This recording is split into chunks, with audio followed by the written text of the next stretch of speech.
mirobolant sans le moindre effort, dû à la demande de kérosène qui ne cessait de monter. Aux yeux de Rockefeller, la situation est une bombe à retardement. Même si son business est florissant aujourd'hui, il craint un effondrement systémique demain. Alors Rockefeller va se transformer en véritable chirurgien et opérer le système tout entier de ses propres mains. En 1871, Rockefeller s'associe au chemin de fer pour créer un cartel, la South Improvement Company. Un cartel est une entente entre plusieurs concurrents du même secteur qui veulent fixer les prix du marché. Dans le cas de la SIC, il s'agit d'une entente entre les raffineries et les 3 principales compagnies ferroviaires du Nord. Côté raffinerie, Standard Oil contrôle déjà 10% du marché américain. Leur levier de négociation sur les compagnies ferroviaires est absolument délirant.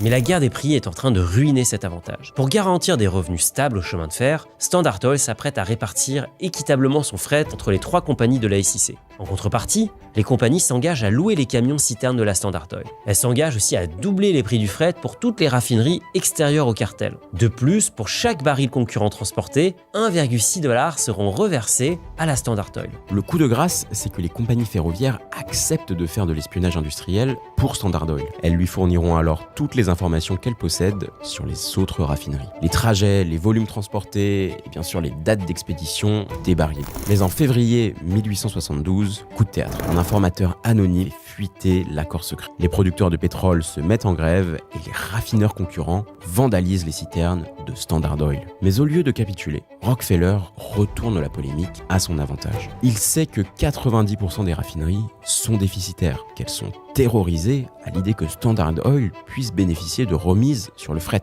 John se lance alors dans une vague de rachats sans précédent. C'est ce qu'on appellera plus tard le massacre de Cleveland. La majorité des raffineries jettent l'éponge. Les raffineries qui veulent résister essaient d'emprunter pour survivre. Mais à leur grande surprise, aucune banque ne leur accorde de prêt. Avant de lancer son offensive, Rockefeller a bien sûr offert des parts de Standard Oil à tous les banquiers de la ville. Résultat, en 2 mois, Standard Oil rachète 22 raffineries sur les 26 à Cleveland. À seulement 33 ans, John Rockefeller contrôle déjà 25% du raffinage américain. Ses parts de la Standard Oil en font officiellement un millionnaire en dollars de l'époque. Mais l'année suivante, l'économie mondiale sombre dans le chaos. La banque Jay Cooke est faillite à cause de ses investissements dans la Northern Pacific Railway. C'est le jeudi noir. Le prix du baril s'effondre à 40 centimes. Dans certaines régions des États-Unis, le pétrole vaut moins cher que l'eau. Mais cette crise, ce n'est pas la première que Rockefeller traverse. Et comme toujours, il la voit comme une opportunité. Standard Oil dispose de 2 avantages. Le premier, c'est l'optimisation. Grâce à l'obsession de Rockefeller pour l'économie du moindre centime,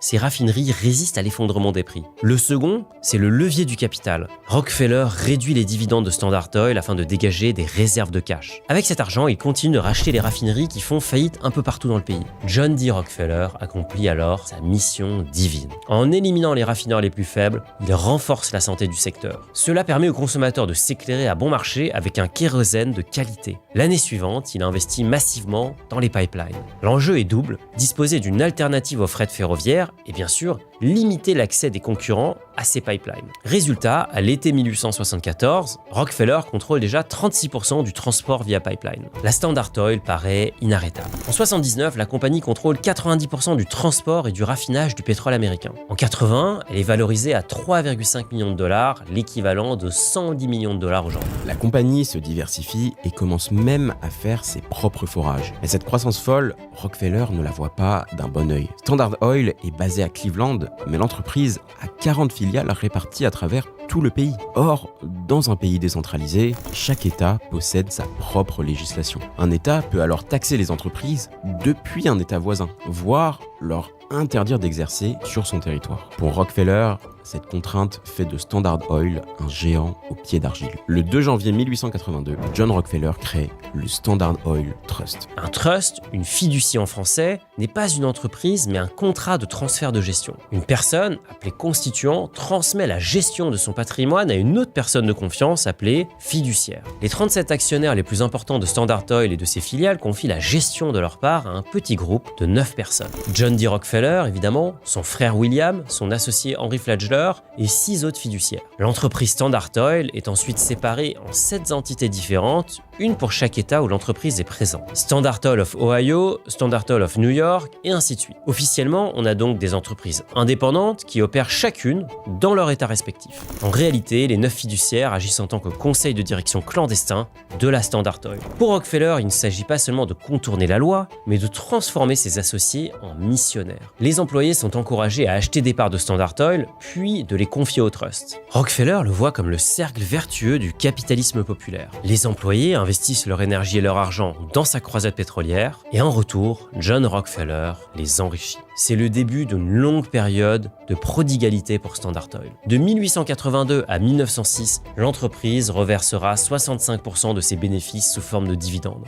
Rien ne peut arrêter la croisade. Standard Oil possède un monopole sur le secteur pétrolier américain, mais pas que. 50% du pétrole mondial est entre les mains d'un seul homme, et cet homme s'appelle John D. Rockefeller. Cette hégémonie est brièvement menacée par le pétrole russe, moins cher que le pétrole américain. Et ce pétrole russe va menacer les Rockefeller grâce à une autre famille mythique, les Rothschild. Si vous voulez découvrir l'histoire qui se cache derrière ce nom mythique, je vous invite à aller regarder ma vidéo sur le sujet. Standard Oil attaque alors le marché avec sa férocité habituelle. En plus de faire pression sur les transporteurs, l'entreprise corrompt les ingénieurs d'un certain Robert Nobel qu'il sabote le kérosène du concurrent. John D. Rockefeller va conquérir le monde et accomplir sa mission divine, quel qu'en soit le prix. Mais la plus grande menace actuellement pour l'empire Rockefeller, c'est l'État américain. La puissance de Standard Oil fait jaser. En 1890, le sénateur de l'Ohio, John Sherman, fait adopter le Sherman Antitrust Act. Le texte interdit à la fois les monopoles et les ententes illicites qui restreignent le commerce, comme les cartels. Le trust de Rockefeller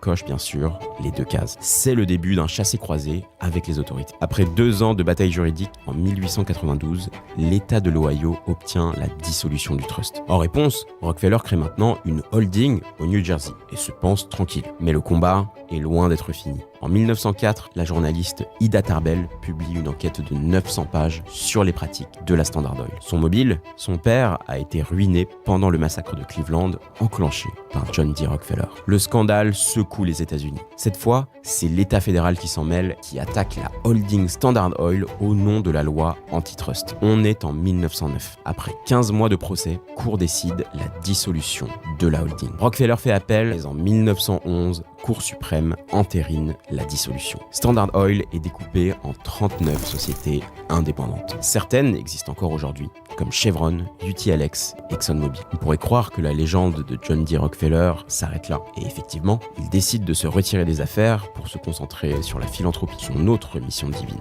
À ce stade, Rockefeller n'est pas encore milliardaire. À 62 ans, sa fortune est évaluée à 180 millions de dollars. Le secret de John, c'est encore et toujours la même chose, le capital. Il possède 25% de Standard Oil. En conséquence, l'État lui accorde 25% de chacune des sociétés créées lors du découpage. L'arrivée du moteur à explosion crée un débouché pour l'essence, jusqu'ici considéré comme un déchet du pétrole. En 1913, le patrimoine de John D. Rockefeller est évalué à 900 millions de dollars. Un an plus tard, la Première Guerre mondiale fait exploser la demande de pétrole. En 1916, à l'âge de 77 ans, Rockefeller devient le premier milliardaire de l'histoire grâce à son portefeuille d'actions. Ce milliard de dollars de l'époque vaudrait aujourd'hui 29 milliards de dollars. Mais si on exprime cette fortune en part du PIB possédé, en réalité, elle s'élèverait à plus de 435 milliards de dollars d'aujourd'hui. C'est évidemment largement plus que Jeff Bezos, Bernard Arnault ou encore Elon Musk. En 1934, il transmet la gestion de son patrimoine à un nouveau trust. Légal cette fois-ci, qui gère encore aujourd'hui le patrimoine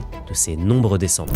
Une dynastie parmi les plus puissantes du monde, qui continue de forger l'histoire. Un des petits-fils de John D. Rockefeller deviendra même le vice-président des États-Unis. Cet empire n'aurait jamais existé sans l'obsession hors du commun de John, mais aussi, il n'aurait jamais existé sans la technologie. Le pétrole, le télégraphe, les chemins de fer. Aujourd'hui, le secteur pétrolier est cadenassé. Réservé aux grands groupes industriels qui peuvent investir des milliards pour créer des nouvelles entreprises, il est pour ainsi dire impossible de voir un nouveau Rockefeller apparaître dans le pétrole. Le nouveau Far West d'aujourd'hui, c'est l'IA. C'est là que se construit peut-être la prochaine dynastie Rockefeller, avant que les régulations et le coût d'investissement ne réservent le secteur à une élite fortunée. Personne ne connaît encore le prochain Rockefeller, et qui sait, c'est peut-être vous. Mon favori pour prendre la relève de John D. Rockefeller, c'est Jensen Huang, le fondateur d'NVIDIA.